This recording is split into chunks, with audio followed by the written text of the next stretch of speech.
Recebemos aqui um grande abraço espiritual dos nossos irmãos, que iremos receber, que nós possamos estar com os ouvidos bem abertos para entender tudo aquilo que iremos buscar no dia de hoje. Tá? Convido o nosso palestrante, o doutor Alessa.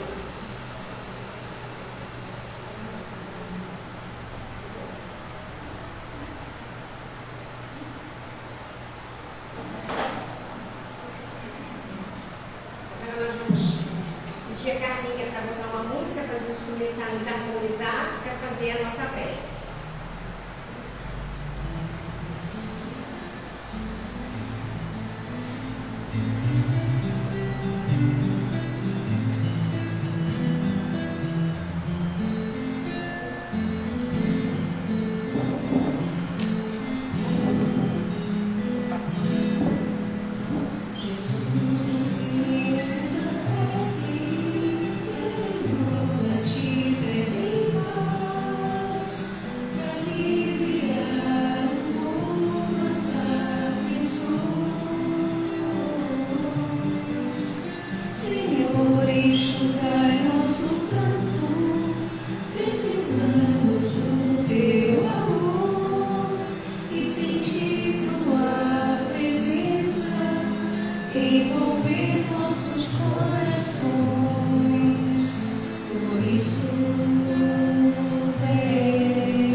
Pai, o nosso mestre, estimado amigo e companheiro de sempre, nosso Mestre Jesus, nos inspira e abençoe, presidindo um momento de reflexão, à luz do tema, a porta estreita.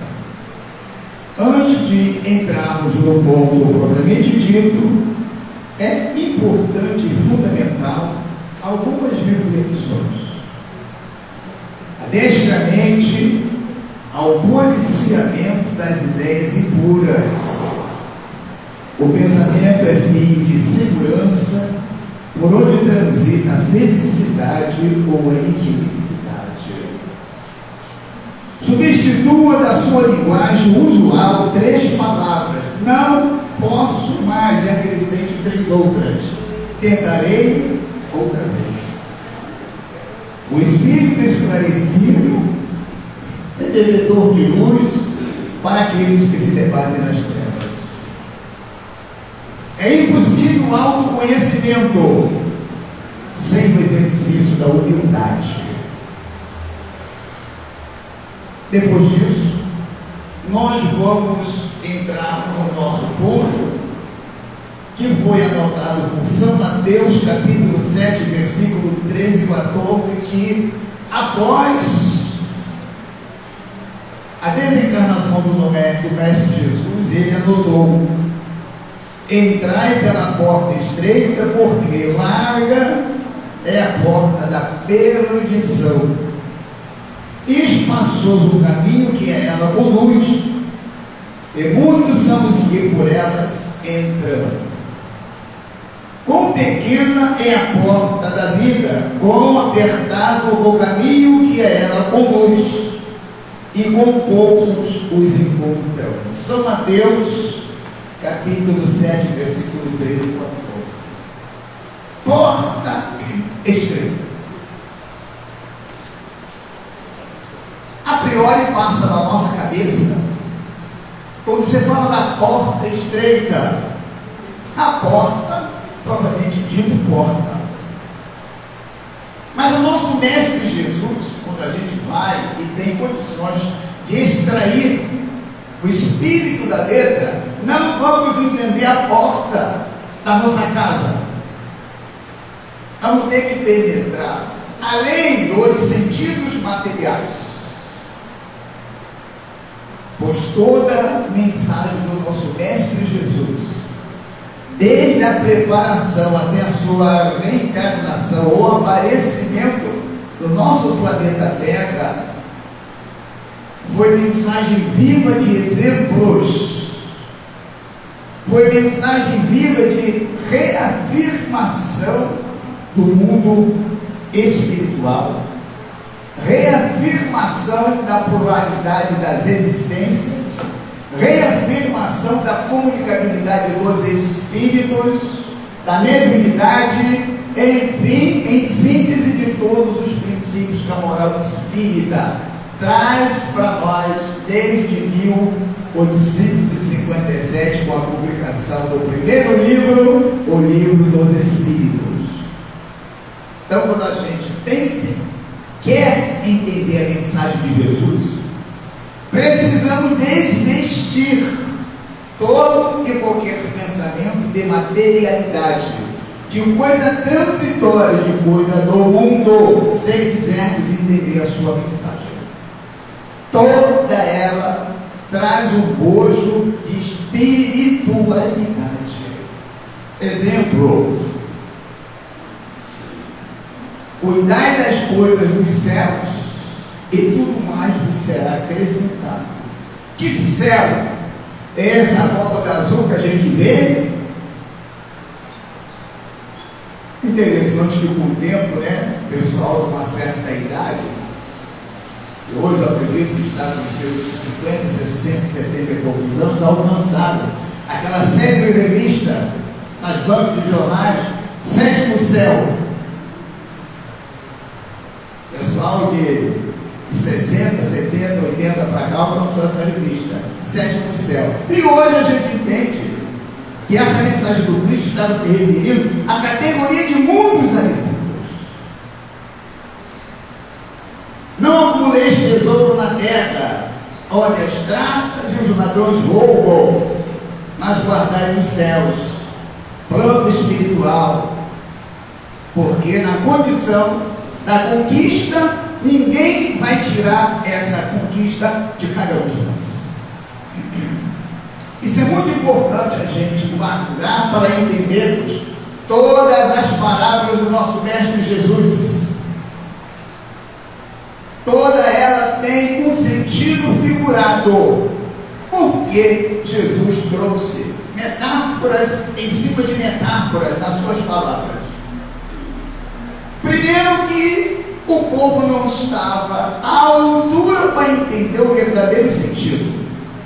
E depois, como psicopedagogo, psicodidático, queria que a humanidade, o ser humano, como lá atrás e hoje, pense em espírito vivo, para entender a mensagem viva,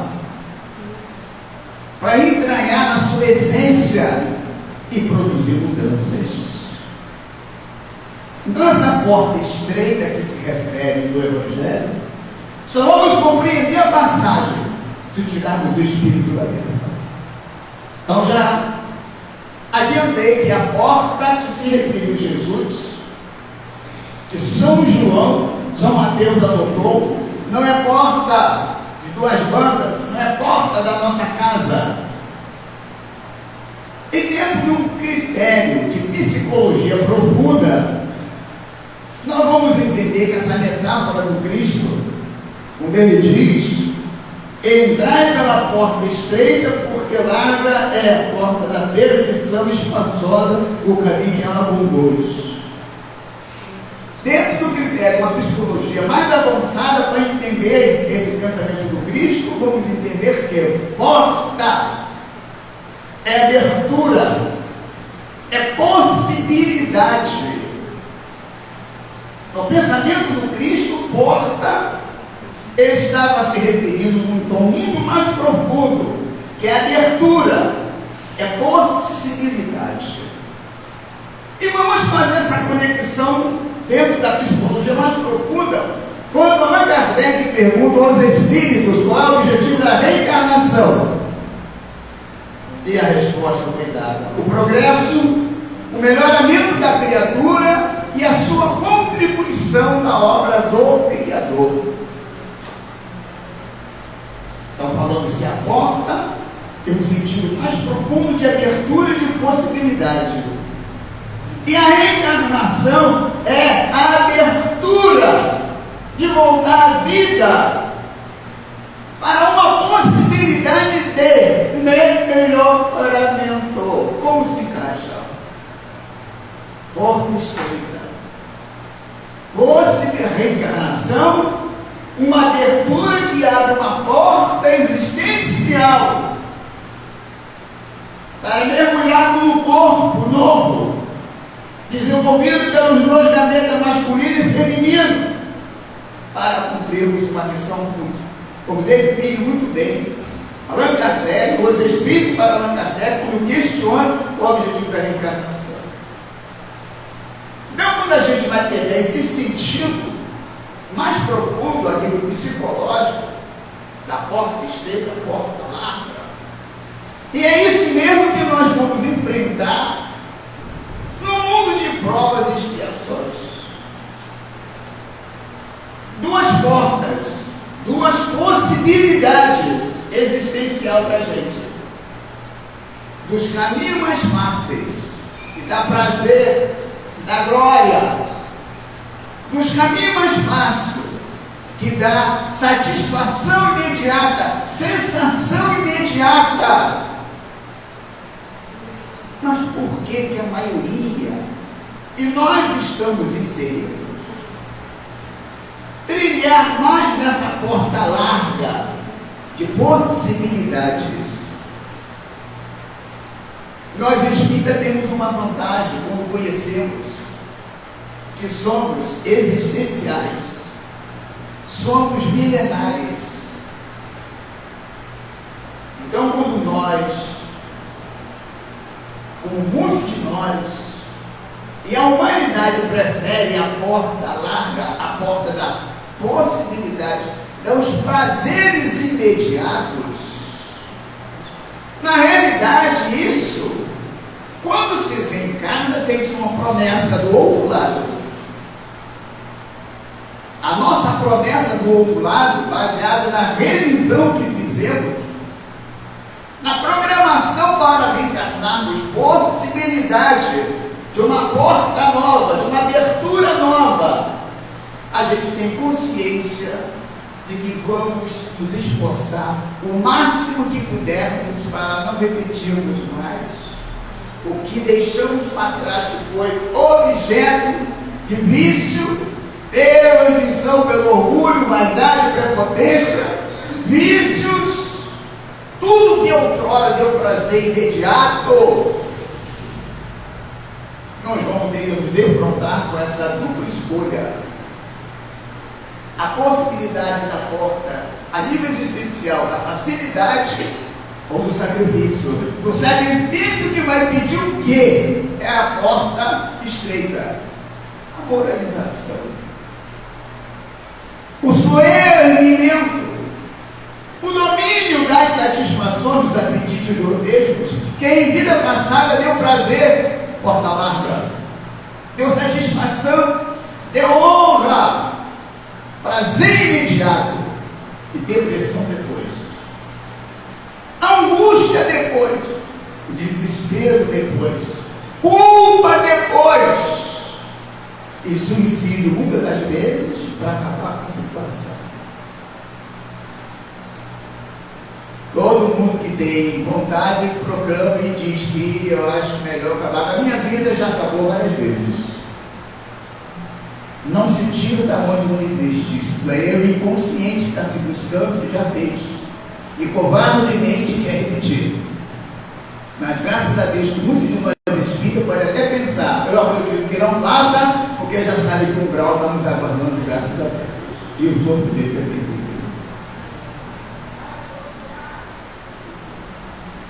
Ambiente sombrio e os nossos escarnecedores vindo 24 horas para a gente. Você demorou tanto. Mas de hoje eu estou te esperando. Quantas vezes falei para você, cara, se libera, sai logo disso. Demorou muito, mas infelizmente você está aqui perto da gente, aí não tem mais como. Como diz o livro Céu e Inferno, depois que purgarmos, entrarmos na trilogia para sermos recolhidos.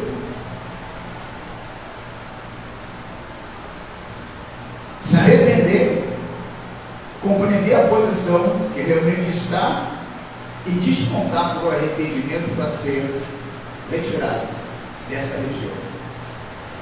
Então é por isso que a porta larga, ou seja, uma psicologia mais profunda, a possibilidade de voltar à vida pela reencarnação e estar diante dos testes, do sacrifício e da liberalidade são duas provas terríveis. São duas provas terríveis. Por isso que, com o nosso passado culposo, a humanidade inteira com o seu passado culposo, quando não tem um direcionamento ético-moral, principalmente porque a doutrina espírita nos proporciona, mexe no caminho inconsciente que deu prazer, vai continuar sentindo prazer. Mexe no ponto de honra, de ser muito importante, ou de se achar muito importante, que renda homenagem para nós, que respeite-nos e admire-nos como sendo tal. E isso dá satisfação, porque lá atrás, quem não fizesse isso, ninguém condenava. Ou cuspia, desprezando as pessoas. Então se torna mais difícil a porta estreita, porque a porta estreita, ou seja, a possibilidade da reencarnação como porta de abertura para nos melhorarmos vai depender de sacrifício.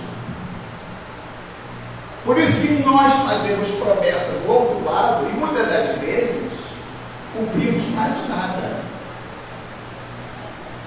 E o livro dos Espíritos nos alerta, dizendo que se nós fôssemos esforçados dedicados, firme com os nossos propósitos de renovação, conseguiríamos coisas inimagináveis. Mas o que é que diz o livro escrito? Nós somos frágeis, nos esforçamos muito pouco. Nos esforçamos muito pouco.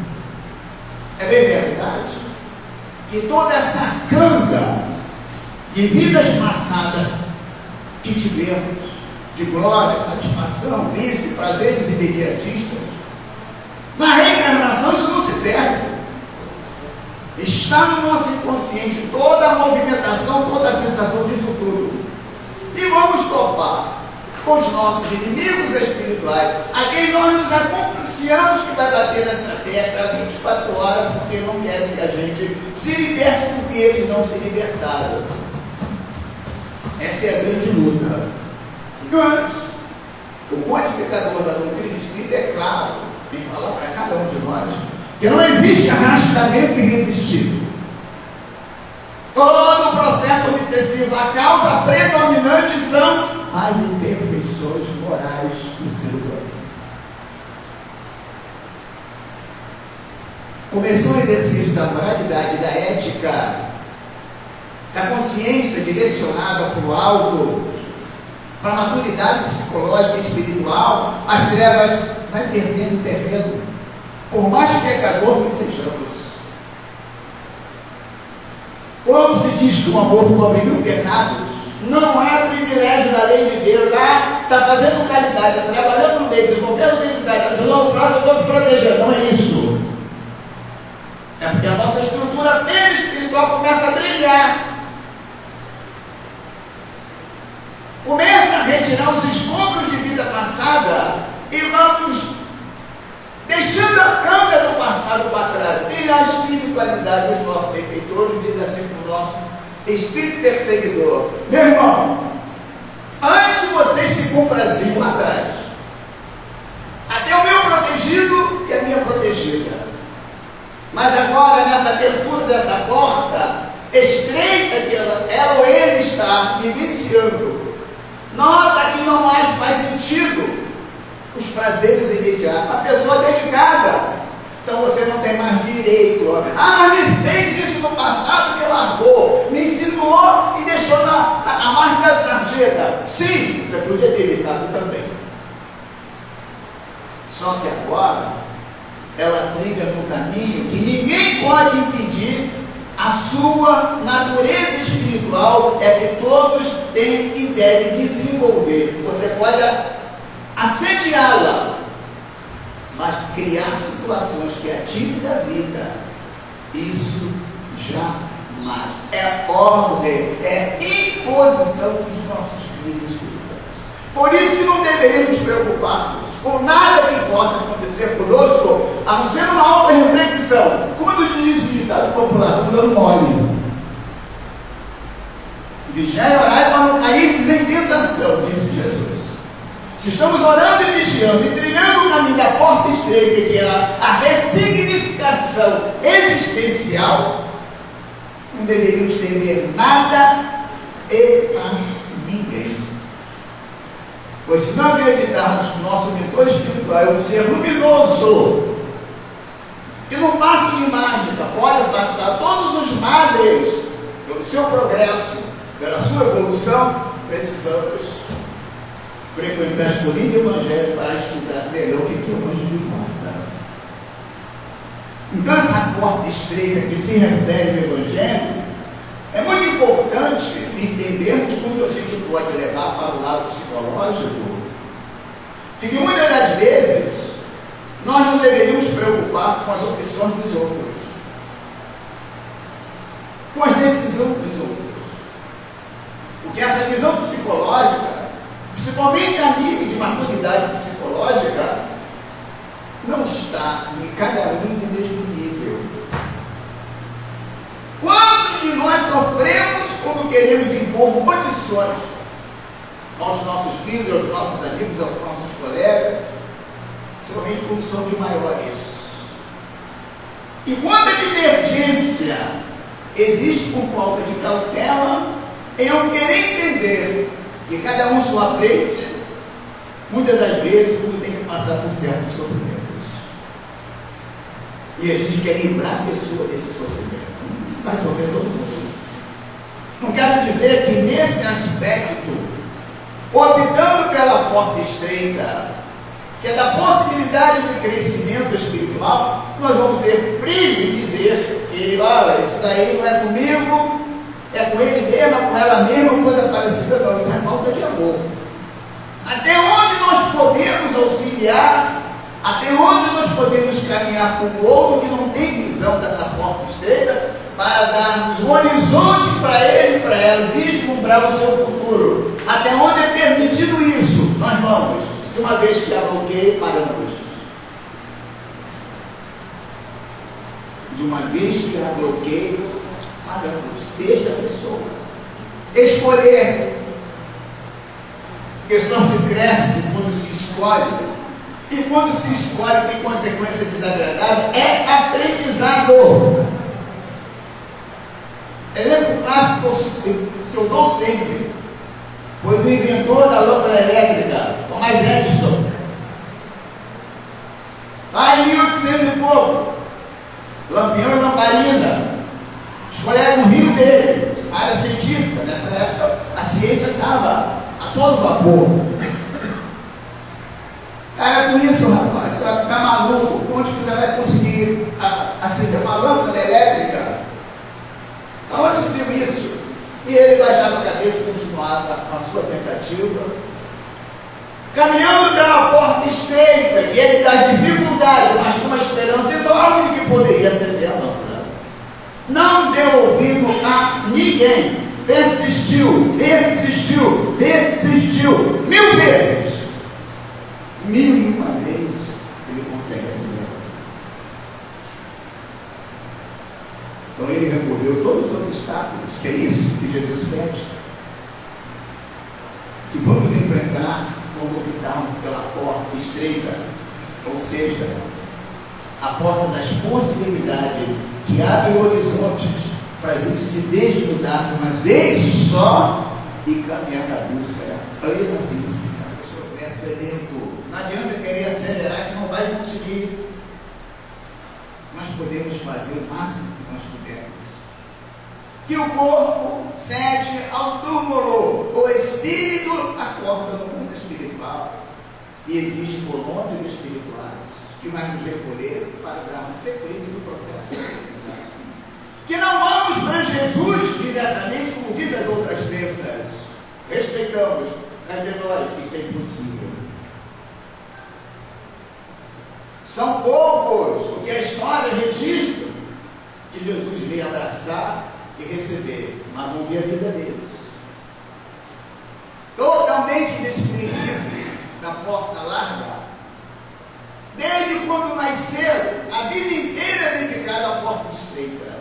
Do amor, do afeto, do carinho, do próximo, esquecendo de si mesmo, preocupando-se exclusivamente com o próximo e com o mais próximo.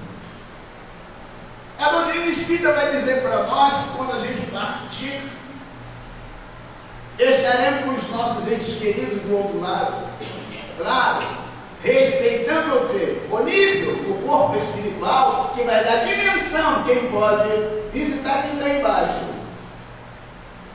E quem está embaixo não pode visitar quem está em cima. Isso daí acelera em nós uma coisa linda. Epa, só quero estar com meu pai, com a minha mãe, com o meu amigo.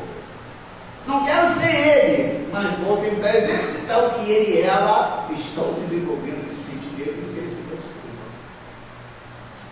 Ninguém chega no mesmo nível do outro lado. Mas se um está num nível maior, o outro está muito abaixo, essa visita não é constante como se possa imaginar. Porque também do outro lado, quem chegou bem tem outras tarefas transcendentes para realizar. Muitas das vezes a gente diz assim: ai, com saudade da minha mãe, posso vê-la? Ela está no serviço assistencial de uma outra colônia. Tem paciência em esperá-la, ou ele. Quando ela ou ele sair desse trabalho, ou estão no trabalho de mediunidade do outro lado. Ah, mas eu estou com a saudade tão grande. Paciência, tem que esperar. Você consegue ir onde ela está? Não, claro que não. Então ela é. Nós vamos mandar recado para ela, para a gente visitar. Espera com calma. E a gente sabe da pluralidade das existências, do retorno. Sendo que o Espírita propõe para nós a reencarnação, começando no ponto zero, uma nova oportunidade, com uma abertura da porta estreita para recomeçar. Isso dá alegria, dá prazer de não ficarmos culpados. Ainda do outro lado, tem a porta que abrirá o horizonte para a gente recomeçar, dar sequência até conseguir a novo logo. É o chamado, mestre. Eu não perco uma corrida. É a glória. Todo mundo me aplaude. Estou cedo para atender o seu chamado. Quem sabe mais tarde. O psíquico, terapeuta por excelência, respeitou a liberdade do jovem, o direito de opção. Virou-se e foi. Ia dar os últimos sinais através das trombetas que ia começar a grande corrida de migas e que o príncipe perdia a honra. E lá onde na corrida, o inimigo dele, que não se satisfazia dele ganhar, usou de um artifício de colocar uma lâmina na sua roda, e quando ele estivesse preste, nas últimas corridas, se aproximaria das rodas, e isso daí corroeria a roda dele. E aconteceu. Ele virou várias cambalhotas na arena, e os cavalos passaram por cima dele, caído ensanguentado. E o último olhou para o céu e realizou o seguinte suspiro: ai, Senhor, se eu tivesse te ouvido. Morreu. Jesus sabia que ia acontecer isso com ele. Claro que Jesus sabia, mas respeitou o livre-arbítrio. Que ninguém convence ninguém se não está na hora do outro querer ser convencido. Esse é o nosso grave erro, de impor as condições a quem não está preparado para tal imposição. Não quer dizer que a gente tem que fazer a vontade do outro também. O espírito esclarecido, devedor de luz, para quem se debate nas trevas de oposição também. Então, quando o Maurício está falando, não tem preguiçonismo, não é rigidez, não é nada, igual para o Cristo desse exemplo.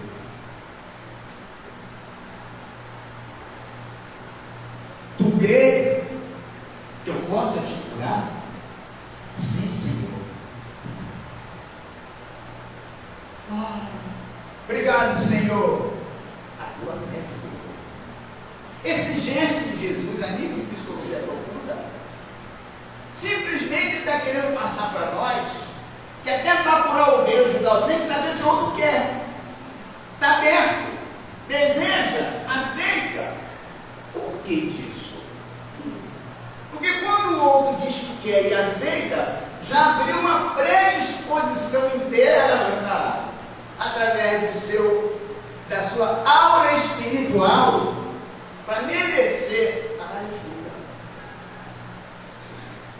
Do contrário, é bem dúvida, eu não sei dizer assim, realmente, se eu creio. Se Jesus eu queria dizer, vai meu filho, trabalhar a sua fé, ele não atenderia. Você não acredita que Deus atenderia? Ele disse isso, eu acredito que não. Senão eu perguntaria, crê que eu te curo? Não seria contraditório, porque eu perguntou se de você. Eu falei que não, eu sou da cura. Não quer. Ué, crê que te cure? Sim, Senhor. A promete curou. Eu estou me despedindo de você, desse filho de paz, de amor. Lembrando que não é fácil a porta estreita. A larga é a coisa mais fácil. Uma mulher que quiser ter 500 homens, basta botar uma mini saia com sapato alto, com o bico lacrado, borrado de vermelho, com uma bolsinha e fica numa esquina. Ih, vai chover. Agora a outra que é séria, que é um parceiro digno, de respeito ou coisa parecida, aí não é um pouco, somente na qualidade. Conheceu, chamou para almoçar, não dá muito monótono não? Onde a gente vai ficar agora? Me dá uma saidinha, e depois que provar, já não serve mais, quero outro cardápio, e vai provando outro cardápio, e assim vai. Então, por isso a mulher séria hoje tem que ter paciência para encontrar o homem que está na porta estreita, querendo se renovar. Aí vai dar certo. Se encontrar, comemora. Mas não aprisiona. Viva, curta o entendimento constante e eterno. Então, companheiros, a porta estreita é o convite para a nossa redenção espiritual. Que possamos aproveitar essa abertura, esse horizonte que a porta estreita nos proporciona para a nossa liberdade, e fujamos da porta larga que nos aprisiona e faz a gente sofrer hoje e sempre. Que Ele, o comicultor de nossas almas, confie em nós, porque um dia teremos que dizer para Ele, já condicionado com o seu amor em nós: sim, Senhor, fiz a minha parte, e agora, que queres que tu tornes?